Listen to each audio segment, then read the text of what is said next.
Donald Trump may be the only Republican who's announced that they are officially running for president in 2024 right now, but already it's been a roller coaster.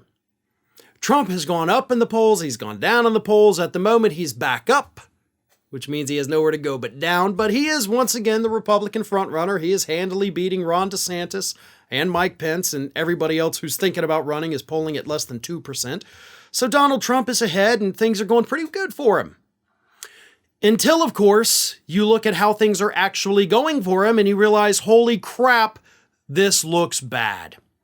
Here's what's happening. Next week, January 28th, of course, Donald Trump is going to be doing a rally at the South Carolina State House.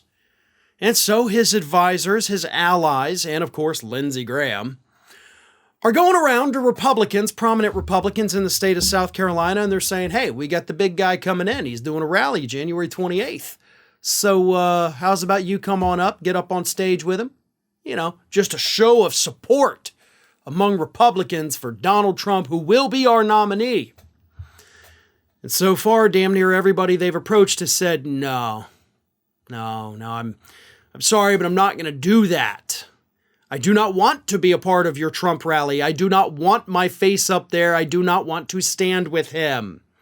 Now, plenty of Republicans, including the state Republican Party chairperson, they've been like, oh man, I got travel coming up. Yeah, I'm going on vacation, so I'm totally not going to be able to do that. Which, oh man, I can't shake it.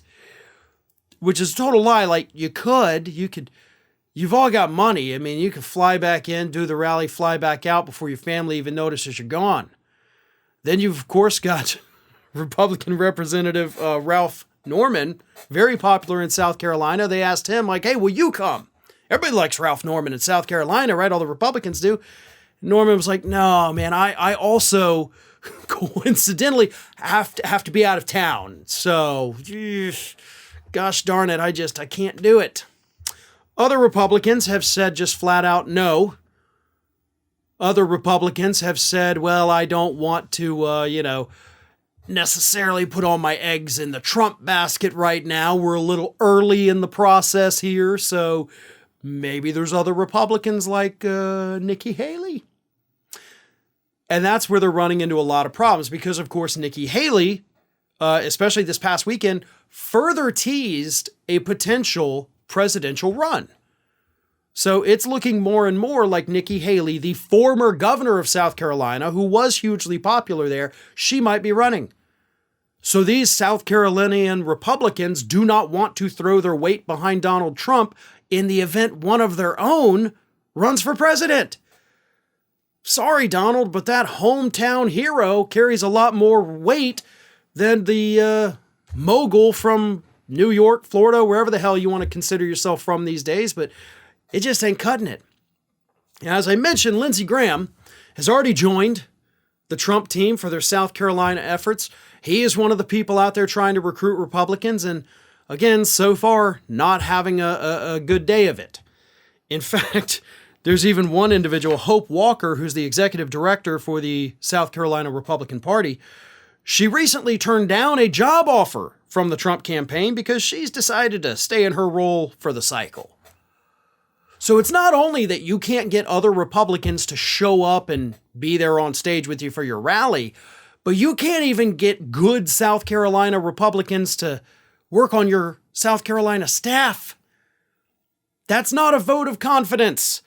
Those are not the things that people do when they're certain you're going to become the Republican nominee. Donald Trump is in for a hell of a fight for the rest of the year, and I know he thinks that, I can handle it the way I always handle things. That's what he said recently about Ron DeSantis. The truth is, you're losing support. Stories like this are not just about Republicans not wanting to stand with you. It's about Republicans no longer having faith in you. But more importantly, it's about Republicans no longer being afraid to not openly support you. When they lost that fear, Trump lost his power. And without that power, it doesn't matter what those polls tell us. Because they're going to keep changing, by the way, between now and November of 2024. Don't put too much stock in them this year at all. But if they don't fear him, they won't go to bat for him.